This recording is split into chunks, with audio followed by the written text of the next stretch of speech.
నమస్తే, అరుంధతి టీవీకి స్వాగతం. గత ఎపిసోడ్లో ప్రముఖ వ్యక్తి శ్రీ దున యాదగిరి గారి యొక్క జీవిత విశేషాలు, ఆయన బాల్యం, విద్యార్థి దశ, ఎన్నో విషయాలు కూడా తెలుసుకున్నాం. ఇప్పుడు మరికొన్ని విషయాల్ని తెలుసుకుందాం. నమస్తే సార్. నమస్కారం. మొదటగా అరుంధతి శ్రేయభిలాషులకు, శ్రోతలకు అందరికీ నా యొక్క నమస్కారం. మీరు విద్యార్థి దశలో ఉన్నప్పుడు అప్పటికి మీకు ఈ కవిత్వం మీద పట్టు ఉండేదా? అంటే కవిత్వాలు రాసేవారా అప్పట్లోనే, లేదంటే విద్యార్థి దశ దాటిన తర్వాత కాలేజీలోనా, లేదంటే ఉద్యోగం చేసిన తర్వాత ఇవన్నీ తర్వాత మీకు రాయాలనిపించిందా? అప్పట్లో నేను ఇంటర్మీడియట్లో స్టార్ట్ చేశాను ఈ రాయటం అనేది. మామూలుగా గుట్టిగా ఏదో ప్రేమ కవిత్వం లాగా రాసుకొని అక్కడ పడేసేవాడిని. టైం వేస్ట్ చేయకూడదని నేను ఎక్కువ కాన్సన్ట్రేషన్ అసలైన పుస్తకాల మీద పెట్టేవాడిని. విద్యార్థి దశలోనే కొన్ని పెయింటింగ్ కూడా చేసేవాడిని. అప్పట్లో నేను 8వ తరగతిలో ఉన్నప్పుడే మన స్కూల్లో పెయింటింగ్ చేసి పెడుతున్నప్పుడు నేను అంబేద్కర్ని పెయింట్ చేసి పెట్టడం జరిగింది. అప్పుడు ప్రతి ఒక్కడు గాంధీ, నెహ్రూ, సుభాష్, మిగతా వాళ్ళందరినీ చూస్తున్నారు, కానీ అంబేద్కర్ని ఎవరు చూస్తలేరు. అసలు అంబేద్కర్ అంటే ఎవరికి తెలియదు. అంటే అప్పట్లోనే నేను అంబేద్కర్ పుస్తకాలు 8th, 9th లోనే మా ఇంట్లో మా మేనమావ గారు తెచ్చిపెట్టడం వల్ల నేను చదవటం జరిగింది. అట్లా జ్ఞానాన్ని అట్లే పెంచుకోవటం, సమాజాన్ని చదవటం. ఎక్కడ పోయినా నేను ఊర్లలోకి, పల్లెటూర్లలోకి, మా నాన్నగారి ఊరికే కానీ మా అమ్మమ్మ గారి తరఫున ఊర్లలోకి పోయినప్పుడు అన్ని చూసేది. అక్కడ వివక్షత ఉండేది, క్యాస్ట్ వివక్షత. అవన్నీ పరిశీలించేవాడిని. సో ఆ విధంగా అన్నీ మైండ్లో రావటం. మాకు వ్యవసాయం ఉండటం వల్ల అక్కడ నేను కూడా వ్యవసాయం చేసేవాడిని. నేను మూట కొట్టాను, పొలం దున్నాను, నాగలు పట్టాను, గొర్రు పట్టాను. తర్వాత నేను దాంట్లో లుంగలు ఇసిరేసాను, ఎన్నో చేశాను. ఆయిల్ ఇంజన్స్కి ఆయిల్ వేసాను. బావి దగ్గరికి పోయి బావిలో ఉడికెలు తీయటం నుంచి ప్రతిదీ.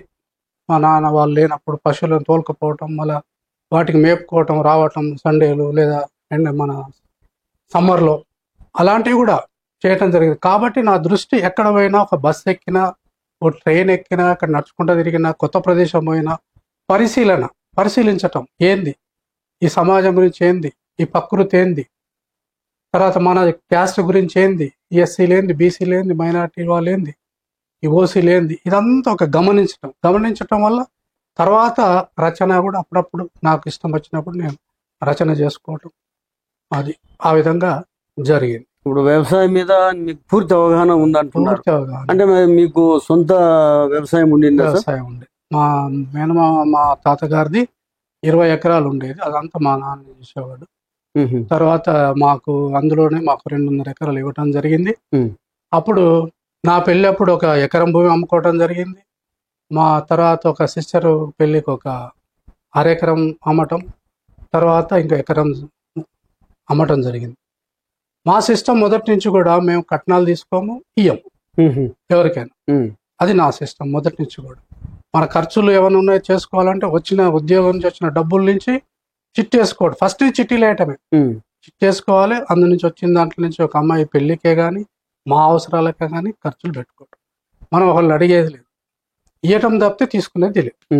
మంచి అభ్యుదయ భావాలు ఉన్నాయి సార్ మీలోన. ఇప్పుడు కట్నం లేకుండా పెళ్లిళ్ళు అనేది అసాధ్యం. వచ్చే వాళ్ళు కూడా నన్ను చూసి వచ్చారు. అంటే ఇక్కడ విద్య యొక్క ప్రాముఖ్యత, మంచితనం యొక్క ప్రాముఖ్యత ఎట్లుందంటే మన వాళ్ళందరూ నేర్చుకోవాలి. ఇది గొప్పగా ఉంటే మనల్ని చూసి, మిమ్ములను చూసి వస్తారని నేను మన వాళ్ళకి చెప్తున్నాను, మన విద్యార్థులకు చెప్తున్నాను. ఆ విధంగా నన్ను చూసి రావటం, ఒక పర్వాలేదు మంచి ఫ్యామిలీని వచ్చి చేసుకోవటం జరిగింది. మా సిస్టర్స్, వాళ్ళ కుటుంబ సభ్యులైనా ఎవరైనా కూడా అందరూ మమ్మల్ని ప్రేమిస్తారు. మీరు కట్నాలకి తీసుకోవడానికి కొంచెం వ్యతిరేకత, అంటే తీసుకోకూడదు, కట్నం తీసుకోకుండా చెల్లి చేయాలన్నట్టు ఒకటి భావన మీలో ఉంది. మరి అదే భావన ఇప్పుడు మీ అమ్మాయి పెళ్లి చేశారు, మరి కట్నం ఇచ్చారా? కట్నం ఇవ్వలేదు. వాళ్ళకు కూడా చెప్పాము, మేము కట్నం ఇవ్వము, తీసుకోము. మా అమ్మాయిది ప్రేమ వివాహము, మా బాబుది కూడా ప్రేమ వివాహము, ఇంటర్ క్యాస్ట్ మ్యారేజెస్. కాబట్టి వాళ్ళ కుటుంబ సభ్యులు రావటం, మేము పోవటం జరిగింది. ఇరు వర్గాల మాట్లాడుకొని ఎలాంటి ఇబ్బందులు లేకుండా పెళ్లి చేయటం జరిగింది. మా అమ్మాయిది బ్రహ్మాండంగా నల్గొండలోనే. తర్వాత మొన్ననే మా బాబు పెళ్లి కూడా చేసాం. వాళ్ళది కూడా ఇంటర్ క్యాస్ట్ మ్యారేజ్. అమ్మాయి వాళ్ళది అంతగా ఉన్న వాళ్ళు. మీ భావాన్ని అందరూ కూడా ఇలాంటి ఉద్దేశాలతో చేస్తే చాలా మంది ఆర్థిక పరంగా మాదిగ కులంలో చాలా ఉన్నత వర్గాలు ఎక్కువ, చాలా బీదవాళ్ళు ఎక్కువ ఉంటారు. కట్న కానుకలు ఇవ్వలేని స్థితిలో చాలా మంది ఉంటారు. మరి ఇప్పుడు మీరైతే ఏదైతే చెప్పినారో ఈ భావన అందరిలో వస్తే చాలా కుటుంబాలు ఆర్థికంగా ఇబ్బందులు లేకుండా పెళ్లిళ్ళు చేయొచ్చు. చాలా సంతోషం సార్. తర్వాత మీరు ఎప్పుడు ఈ ప్రభుత్వ ఉద్యోగంలో చేరారు సార్? నేను రిటైర్డ్ అయిన department public health and municipal engineering డిపార్ట్మెంట్లో 1981 అక్టోబర్ 3 జాయిన్ కావడం జరిగింది. నేను ఉద్యోగంలో జాయిన్ అయిన రోజు అష్టం జాయిన్ అయిపోయాను.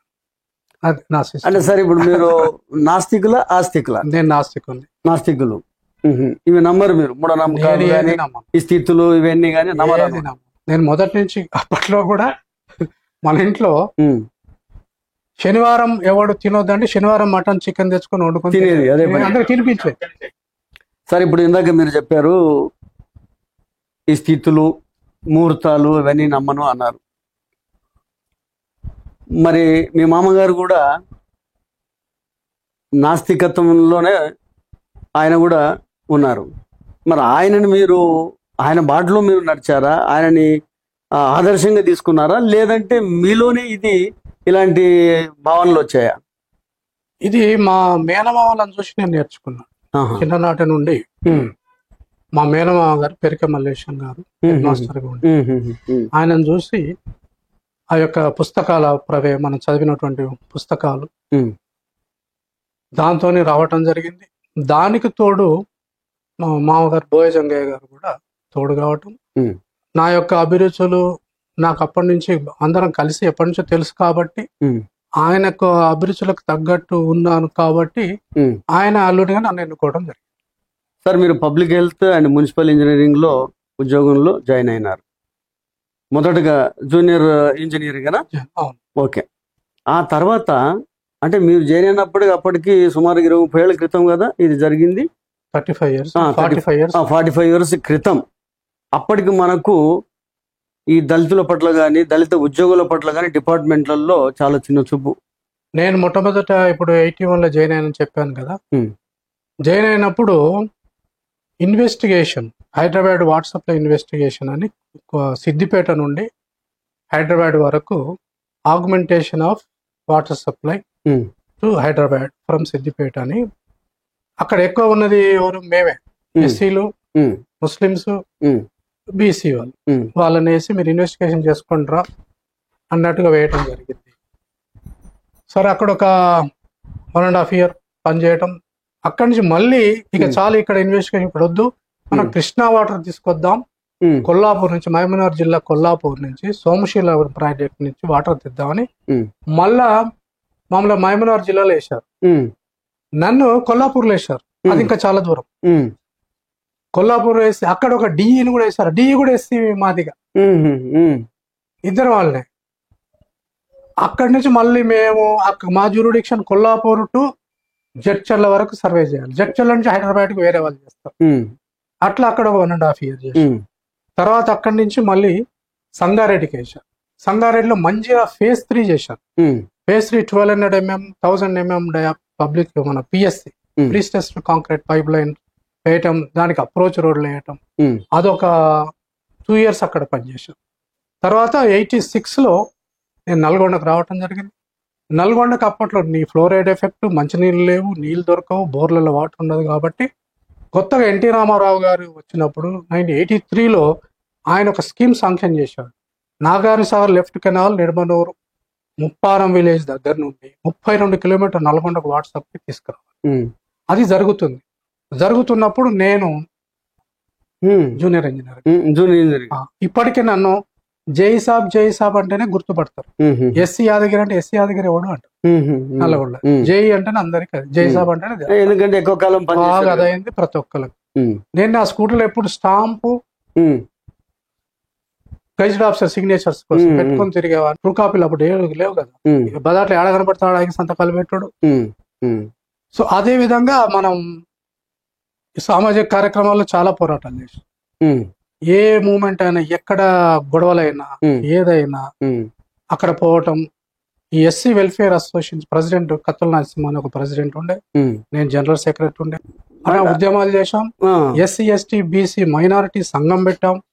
దాంట్లో మేను నరసింహ ఎస్సీ నుండి, ఎస్టీ నుంచి అంజయ్య అని, బీసీ నుంచి రామరాజు అని ఒక అతన్ని, ఆ విధంగా ఈ యొక్క ఈ కాంశీరామన్ తీసుకొచ్చి కాంశీరామన్ తిప్పటం జరిగింది.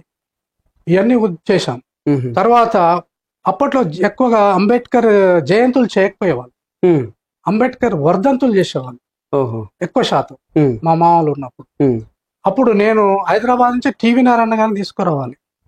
నేనే వచ్చి మళ్ళీ సార్ని తయారు చేసుకొని మళ్ళీ ఆయనకు బస్సులో తీసుకెళ్ళి నల్గొండ గెస్ట్ హౌస్ నుంచి చేసి ఆ మీటింగ్ కార్యక్రమం మాట్లాడిన తర్వాత మళ్ళీ పొద్దున్న 5ంటికి పోయి ఆయన్ని తయారు చేయించుకొని మళ్ళీ ఇద్దరం కలిసి బస్సుకు వచ్చి మళ్ళీ ఆటోలో ఆయన ఇంటికి తీసుకొచ్చి మళ్ళీ ఇంట్లో దిగబెట్టి మళ్ళీ నేను వెళ్ళేవాళ్ళు. అట్లా అంటే ఒక్కొక్కసారి ఒక పెద్ద వాళ్ళని తీసుకొచ్చేవాళ్ళు.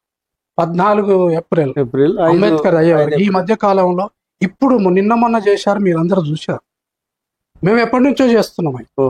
నల్లగొండలో నేను ఉన్నప్పుడు ఆ యొక్క మహనీయుల ఉత్సవాలని బ్లూ నీలం కండువాలన్నీ మొత్తం మేము మెడలో చుట్టుకొని పొద్దున్నే 5 గంటలకు రేసి తయారై 6 గంటలకు అందరం ఒక ప్లేస్ పెట్టి నిర్ణయించుకొని ఒక స్లమ్కు పోయేవాళ్ళం. పొద్దున్నే స్లమ్ములు తిరిగి వాళ్ళకి ఏం చేయాలి చెప్పటం. ఆడ వచ్చిన దాంట్లో రోజు ఒక కవిత చదవాలి, రోజు ఒక కవిత రాసుకురావాలి. నేను ఈ రోజు చదివితే రేపు ఇంకోటి. మాతో పాటు చొల్లేటి ప్రభాకర్ అని బీసీలు కూడా మాతో పాటు ఉండేవారు. ఆయన ఐఏఎస్ ఆఫీసర్, ఆయన కూడా వచ్చేవాడు. ఆ విధంగా అయిపోయే వరకు అప్పుడు మళ్ళీ మటన్ తినొద్దు, ఎవరికన్నా తాగుడు అలవాటు ఉంటే తాగుడు తాగొద్దు. ఈ రోజుల్లో ఈ 1 month చేసుకొని లాస్ట్ ఎండింగ్ డే 14 ఏప్రిల్ రోజు అంబేద్కర్ బొమ్మ దగ్గర చేయటం. మధ్యలో బాబు జగజీవన్ రావు గారు 5th ఏప్రిల్ అది వచ్చినప్పుడు ఆయన దగ్గర జరుపుకోవటం, ఇవన్నీ చేసేవాళ్ళు. అట్లా అందరినీ ఎక్కడ మేము నిలబడ్డామంటే ఒక 20 మంది రావాలి, వచ్చేయాలి ఏమంటే. ఆ విధంగా చేసేవాళ్ళం. తర్వాత ఈ గవర్నమెంట్ పొదుపు సంఘాలని పెట్టింది.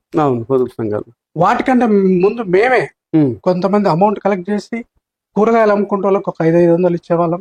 Credit sources. ఎవడో బీదోడు ఉండు, వానికి ఒక పెళ్లి అవుతుంది, ఇంకో దాన్ని వానికి 1000 రూపాయలు ఇచ్చేవాళ్ళం. ఇంకోనికి ఏదైనా మధ్యరాత్రులు నా దగ్గరికి ఎంతో మంది వైద్యం కోసం వచ్చేవాళ్ళు. ఇట్లయింది అట్లయింది, రాత్రులు కూడా నేను నిద్రపోకుండా నన్ను లేపి తీసుకుపోతే హాస్పిటల్లో డాక్టర్ ప్రభాకర్ గారు అని బ్రదర్ అవుతారు. ఆయన మంచి ఫేమస్ డాక్టర్ ఉండే, అప్పుడు అక్కడ పనిచేసి తర్వాత ప్రైవేట్గా పెట్టుకున్నాడు. ఆయన ఉండటం వల్ల అవన్నీ మేము చేసేవాళ్ళం. మందులు కూడా ఉండేది నా దగ్గర. చిన్న జ్వరం అయ్యి అంటే నేనే ఒక డాక్టర్ అందరికి మందులు ఇచ్చేవాడిని. ఫస్ట్ ఎయిడ్ అంతా నేను వచ్చేవాడిని. అట్లా నల్గొండ డెవలప్మెంట్ కూడా బాగా చేశాం. అక్కడ కొన్ని కుంటల చెరువులలో వాటర్ పొల్యూటెడ్ వాటర్ పోతుంది, అది పోకుండా నేను చైర్మన్ గా సజెషన్ చేసి అందులో నుంచి పోకుండా బయటికి డైవర్ట్ చేసి పంపించేవాళ్ళం. దానివల్ల అక్కడ ఉన్నటువంటి బోర్లు మంచినీళ్ళు వచ్చేది. అంతకుముందు ఆ బోర్లలో వచ్చి అందరు దురద వచ్చేది. అక్కడ బట్టలు ఉతికే సాకలలో కూడా బట్టలు ఉతుకపోయేవాళ్ళు పాపం. మేము వచ్చినాక మళ్ళీ అందులో ఆ నీళ్ళలో, చెరువు నీళ్ళలో నీళ్ళు అది ఉతుకోవటం జరిగింది. ఇట్లాంటి కార్యక్రమాలు ఆ ఊర్లలో అంబేద్కర్ విగ్రహాలు పెట్టడం, అలాంటి సంఘటనలు చాలా చేశాం. ఇలాంటి సార్, ఇప్పుడు ఉద్యోగంలో మీరు మొదటగా జూనియర్ ఇంజనీర్ గా వచ్చారు, ఆ తర్వాత పదోన్నతులు కూడా వచ్చాయి మీకు. మరి ఆ పై అధికారులతో మీరు ఏమైనా ప్రశంసలు అంటే రివార్డ్స్ అట్లాంటివి? అవార్డ్స్ వచ్చాయి. మనం జేఈగా ఉన్నప్పుడు ఉపాన్ వాట్సాప్ స్కీమ్ 32 కిలోమీటర్స్ చేశాము. నేను నా కోలీగ్స్ మిత్రులు, అందులో ఏఈస్ జేఈస్ డిఈస్ కానీ చేసినందుకు మాకు ప్రశంసా పత్రాలు ఇవ్వడం జరిగింది. తర్వాత అప్పట్లో ఎవరు కలెక్టర్ వచ్చినా వీళ్ళు వచ్చినా ఫస్ట్ పోయి కలవటం. మాకు అందరితోని ప్రతి కలెక్టర్ జేసి ఎవరు వచ్చినా మా స్కీమ్ చూసేవాళ్ళు. కొత్తగా వచ్చిన 10 ఏళ్ళు జరిగింది. అప్పట్లో 4 కోట్లకు శాంక్షన్ అయింది. ఎన్టీ రామారావు ఉన్నప్పుడు 2 కోట్లకి అయ్యి తర్వాత 4 కోట్లు అయింది. మేము మళ్ళీ internal distribution Nalgonda town distribution ఒక 2 కోట్లు, 6 కోట్లలో ఆ స్కీమ్ ఇచ్చేసి నల్గొండకు మొత్తం మంచినీళ్ళు ఇచ్చేసాం. ఇప్పుడు బాగా డెవలప్ అయింది. సార్ ఇప్పుడు ఫ్లోరైడ్ ఇబ్బంది ఉండేది నల్లగొండలో, టౌన్ లో శాశ్వతంగా నివారణ అయింది, పరిష్కారం కాలేదు. 50% అయింది. టౌన్ లో శాశ్వత పరిష్కారం, టౌన్ లో పల్లెల్లో ఉంది, విలేజెస్. మేము వస్తాడు ఎన్ రోడ్ విలేజెస్ కూడా ఇచ్చాం. అంటే పల్లెల్లో అక్కడక్కడ వదిలిపెడతాం అన్నట్టు. ఒక పైప్ లైన్ వస్తాం అంటే ఒక వాల్ వేసి వదిలేస్తాం. దాన్ని తీసుకొని పోయి ఒక 4 గ్రామాలు అట్లా అది పంచాయరాజ్ డిపార్ట్మెంట్ వాళ్ళు చేసుకునేవారు. ఆ విధంగా కూడా ఇచ్చేది. అట్లా కూడా చేయటం జరిగింది. మీరు ఈ బాధ్యతలు నిర్వర్తిస్తూనే కుల సంఘాల్లో కూడా మీరు చేశారని చెప్పి మీ గురించి మాకు అవగాహన ఉంది. కుల సంఘాలు అంటే ఏ సంఘాల్లో చేశారు? మరి ఆ కులం అంటే కేవలము మాదిగల సంఘమా, లేకుంటే ఆల్ క్యాస్ట్ల సంఘంలా? అట్లాగా మాదిగలకు ఎలాంటి మీ యొక్క సర్వీస్ని అందించారు సార్? నేను ఎక్కువగా schedule caste welfare association, Andhra Pradesh schedule caste welfare association అనే పేరు మీద అన్ని జిల్లాలకు అదే ఉండదు. బ్రాంచ్ నల్గొండ జిల్లా, అట్లా అన్ని జిల్లాలకు ఉండేది. ఆ విధంగా దాంట్లోనే ఎక్కువ కాలం పనిచేశాను. తర్వాత కాంశీరామ్ గారు ఉద్యమం వచ్చిన తర్వాత అందరిని కలిపి ఎస్సీ ఎస్టీ బీసీ మైనార్టీ సంఘాలని పెట్టి అందులో కూడా మనం ఎక్కువ బాధ్యత తీసుకొని అందులో కూడా చేయటం జరిగింది. స్పెషల్ గా మాది కులం అంటే దండోర ఉద్యమం వచ్చిన తర్వాత దండోర ఉద్యమానికి మేము చాలా సహాయం చేసి, మేము ఎక్కడ మీటింగ్ ఉందన్నా నేను వెహికల్స్ అరేంజ్మెంట్ చేశాను, అందరిని పంపించేవాడు. తర్వాత తెలంగాణ ఉద్యమంలో కూడా మేము చాలా వెహికల్స్ పంపటం, అన్ని సహాయ సహకారాలు అందించడం జరిగింది. ఇప్పుడు దండోర ఉద్యమం రావడం కారణము మాదిగా ఎస్సీ కులాల్లో 58 కులాలకు అన్యాయం జరుగుతుందనే ఒక ఉద్దేశంతో 94లో ప్రారంభించినటువంటి దండోర ఉద్యమం కానీ ఎంఆర్పిఎస్ కానీ మరి 30 సంవత్సరాలు గడిచింది. ఇప్పటి 30 సంవత్సరాల తర్వాత ఒక కోర్టు, సుప్రీంకోర్టు, భారత ఉన్నత న్యాయస్థానం సుప్రీంకోర్టు ద్వారా వర్గీకరణని చెయ్యొచ్చు, అన్యాయం జరిగింది వాస్తవం మీదని కొన్ని కమిషన్ల రిపోర్ట్లు బేస్ చేసుకొని సుప్రీంకోర్టులో 7 జడ్జి బెంచ్ మరి ఈ రిజర్వేషన్కి అనుకూలంగా తీర్పు ఇవ్వడం జరిగింది రిజర్వేషన్ మీద. దాని గురించి అంటే సుప్రీంకోర్టు తీర్పు సరైనదిగా దాన్ని మరి ఏ రకంగా ఇంప్లిమెంటేషన్లోకి తీసుకెళ్లాలనేది కూడా మీరు వివరించండి సార్. అది రాష్ట్ర ప్రభుత్వాలు చేసుకోవాలి. సుప్రీంకోర్టు అన్ని రాష్ట్ర ప్రభుత్వాలు మీరు చేసుకోండి అని ఆజ్ఞాపించేసింది. వీళ్ళు చేసుకోవాలి. వీళ్ళు ఏమాత్రం లేట్ చేయకుండా, దానికి మళ్ళీ వేరే పర్యవసనాలు రాకుండా. ఇప్పుడు అందుకే జనాభా, మన తెలంగాణలో అయితే జనాభా పరిగణన తీసుకుందాం అనుకుంటారు కదా.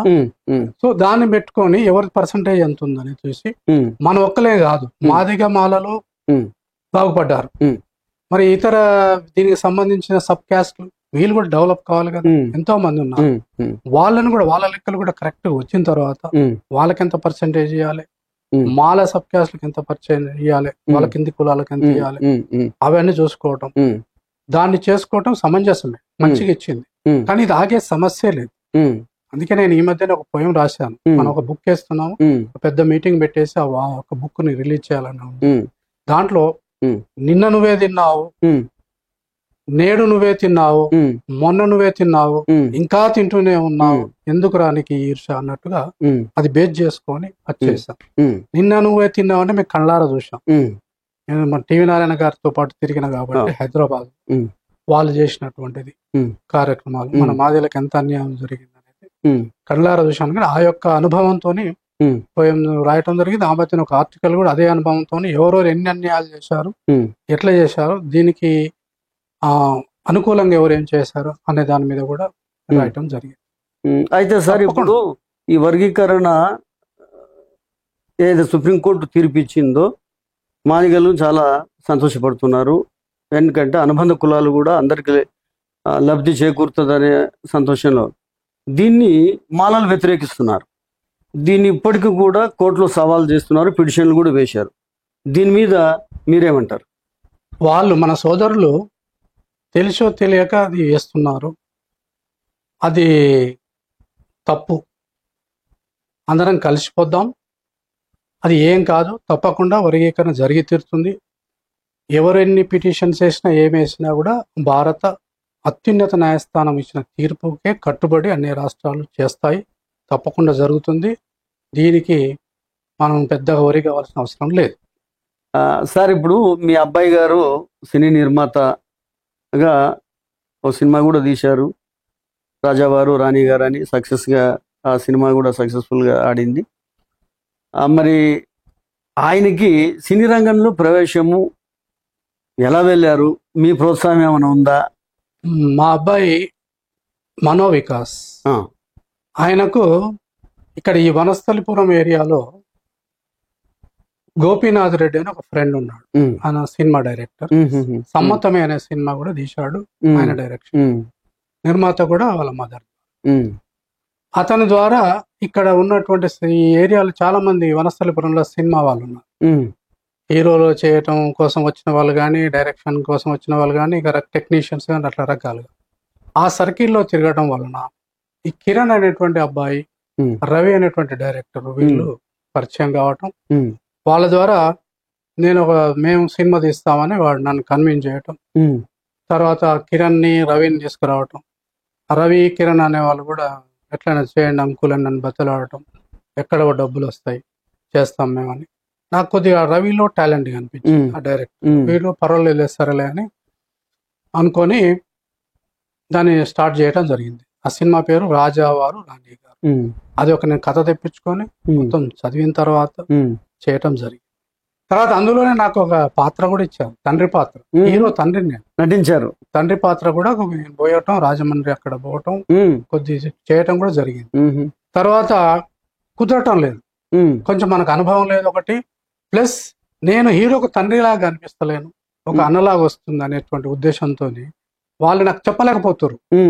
వద్దంటే ఏమంటారు, అంకుల్కి ఎట్లా చెప్పాలి, ఎట్లా చెప్పాలి భయపడుతారు. నేను గ్రహించిన, మొహాలు చూసి గ్రహించే, సరే నేను వెళ్ళిపోతారా, మీరు ఎవరన్నా పెట్టుకొని చేసుకోండి, నేను ఉన్నాను, నేను చేసుకున్నాను. వాళ్ళు ఇంకొతను పెట్టి బాగా సక్సెస్, అతను మంచిగా వచ్చింది, మంచి పాత ఆయన ఆర్టిస్ట్. దాంతోనే సినిమా కూడా మంచి సక్సెస్ అయింది. అది కరోనాకు ముందు అయింది. దాని తర్వాత కరోనా వచ్చింది. కరోనా వచ్చినాక ఈ ప్రైమ్కి ఇవ్వటం, ఇంకా కొన్నిటికి ఇచ్చే, దాంట్లో బాగా నడిచింది. అంతే, సినిమాకు పేరు వచ్చింది, మన డబ్బులు పెద్దగా లాస్ ఏం లేదు, అడికాడికి అని. సార్, ఇప్పుడు మీరు గవర్నమెంట్ ఎంప్లాయీగా, ఒక ఇంజనీర్గా డిపార్ట్మెంట్లో పనిచేశారు. ఆ ఉద్యోగ రీత్యా మీ యొక్క అనుభవాలు కానీ, మీ సాటిస్ఫాక్షన్, మీకు నేను ఈ ఉద్యోగం చేశాను ఈ డిపార్ట్మెంట్లో అనేది మీకు సంతృప్తి చెందిన సంఘటనలు కానీ, బాధపడ్డ సంఘటనలు కానీ ఏవైనా? ఉద్యోగ రీత్యా దాన్ని జాబ్ సాటిస్ఫాక్షన్ అంటారు. నేను జాబుని చాలా మంచిగా అనుభవించాను, సంతృప్తిగా, చాలా బాగా గ్రేట్గా, ఎవ్వరికి భయపడకుండా ఆ విధంగా. అందుకే నాకు చాలా జాబ్ సాటిస్ఫాక్షన్ ఉంది. ఏ మీటింగ్ లో అదే చెప్తాను, అది ఉండాలన్నమాట. ఎందుకు ఉంటుంది అంటే, మనం తప్పులు చేయనప్పుడు ఎవరికి భయపడాల్సిన అవసరం లేదు, తప్పులు చేస్తేనే భయపడాలి. ఆ విధంగా నేను సర్వే చేసినప్పుడే కానీ, ఇన్వెస్టిగేషన్ డిపార్ట్మెంట్ సర్వే చేసినప్పుడే కానీ, తర్వాత 30 వాట్సాప్ స్కీమ్ అంతా తీసుకొచ్చినప్పుడు చాలా సాటిస్ఫాక్షన్. ఆ రిజర్వాయర్స్ నిర్మాణంలో ముఖ్యంగా పెద్ద సాటిస్ఫాక్షన్ ఏంటంటే, నల్లగొండ టౌన్ లో ప్రతి గల్లీ ప్రతి దగ్గర నేను పైప్ లైన్స్ వేయటం జరిగింది. 6 ఇంచుల పైప్ లైన్లు మొదలు పెడితే 12 ఇంచుల వరకు ఆ డిజైన్ ఉంటుంది. మెయిన్ పైప్ ఒక 12 ఇంచెస్, డిస్ట్రిబ్యూషన్ లైన్స్ అందరికి నల్లాలు పెట్టడం. ముఖ్యంగా ఎస్సీస్ ఉన్న ఏరియాలో ప్రతి ఏరియా లేదనుకుంటే నింపించి పెట్టాను, ముస్లిమ్స్ ఉన్న దగ్గర నింపించి పెట్టాను. ఇప్పటికి నాకు ఏ సందులో ఎంత సైజు పైప్ ఉంది, ఎక్కడ ఏ స్లూస్ వాల్ సైజ్ ఎంత ఉంది, ఎక్కడ పంపింగ్ చేయాలి, ఎక్కడ అవసరం లేదు, ఎక్కడ డిస్ట్రిబ్యూషన్ దానంతట అదే పోతుంది. అదొక సాటిస్ఫాక్షన్. హైదరాబాద్ తర్వాత నేను సూర్యాపేటలో పనిచేసినప్పుడు యాజ్ డిప్యూటీగా, అప్పుడు జలయజ్ఞం ఇవన్నీ జరిగేది. తర్వాత అక్కడ ముఖ్యంగా శానిటేషన్, అప్పుడు ఖాదర్ అనే ఒక కమిషనర్ ఉండే, కూర్చొని శానిటేషన్ ని ఇంప్లిమెంట్ చేద్దాం, ఇంతవరకు ఎక్కడ లేదు ఇండియాలో, మనం ఇంప్లిమెంట్ చేసి శానిటేషన్ చేసి ఈ యొక్క green, red, blue, green, blue ఇవన్నీ ఉన్నాయి కదా చట్టాలు, అవన్నీ మేము పెట్టినాయి, అది ఇంట్రడ్యూస్ చేద్దాం అంటే ఒక రాత్రి కూర్చొని ఉమ్, మేము ఇంకా అక్కడ లోకల్ మిత్రులం కూర్చొని పాటలు రాసి ఆర్కెస్ట్రా సంగీతం ఉమ్, వాళ్ళని తెప్పించి ఉమ్, చిన్న చిన్న వీడియోలు చేసి లోకల్ టీవీలలో వేపించి రాపిచ్చి ప్రదర్శించాము. అది బ్రహ్మాండంగా ఇంప్రూవ్మెంట్ అయింది. పొద్దున్నే ట్రాక్టర్ వచ్చేది, ఉమ్, చెత్తని మోరీల్లో పోయాకురా ట్రాక్టర్ వస్తుంది. సింపుల్ పాటలు ఉమ్, రెండు నీకు ఇస్తాము, ఒక చెత్త బుట్టలు ఇస్తాము, గ్రీన్ అండ్ బ్లూ. ఇది తొడి చెత్త ఇందులో పోయి పొడి చెత్త పొడి చెత్త. ఇందులో పోయి చేసి అంతా చేపించేసి ఉమ్, నేను ఎక్కడి నుంచి ట్రాన్స్ఫర్ అయ్యి నాకు చైర్మన్ మళ్ళీ నేను ఉప్పల్కి వచ్చేసాను. ఉమ్, ఉప్పల్ డిప్టీ మున్సిపాలిటీ. ఉమ్, జలయజ్ఞం నీరు మీరు అవుతుంది. అప్పుడు మన కాచిగూడ హాస్టల్లో మన వాళ్ళందరూ పెద్ద పెద్ద లీడర్లు ఇప్పుడు ఉమ్, వాళ్ళందరూ వచ్చేది. అందరిని కూర్చోబెట్టి ఒక్క రాత్రి 20 పాటలు రాశాం. ఉమ్, నీటి మీద రాసి వానమ్మ వానమ్మ అని ఒక పాట ఉంది, దాన్ని బేస్ చేసుకొని మన మన జయరాజు జయరాజు రాసిండు, అది టాప్ సాంగ్. అదే స్టైల్లో ఆ స్టైల్లో రాసి మేము మొత్తం అదొక ప్రోగ్రామ్ ఉండేది, 15 రోజులు ఉండేది, కొన్ని దగ్గర నెల చేసుకున్నాం. ఆ ప్రోగ్రామ్ లో సక్సెస్ చేసి ఇంకుడు గుంతలు తీయడం అని ఇదని అదని ప్రతిదీ లోయెస్ట్ లెవెల్ ఏమున్నాయి అన్నీ ఉండేది. అప్స్ కూడా ఉండేది. అప్స్ కాడికి రాత్రి అంతా కూర్చునేది. మాకు అప్పుడు ఎంసీహెచ్, అది ఎంసీహెచ్ లో ఫస్ట్ ప్రైజ్ వచ్చింది మాకు మున్సిపాలిటీస్ తెప్పియటం జరిగింది. అదొక సాటిస్ఫాక్షన్. దీంట్లో సామాజిక పరంగా ఏం చేస్తాం అనే దానికి మళ్ళా కాకుండా ఉద్యోగరీత్యా సిమెంట్ రోడ్లు వేస్తాము.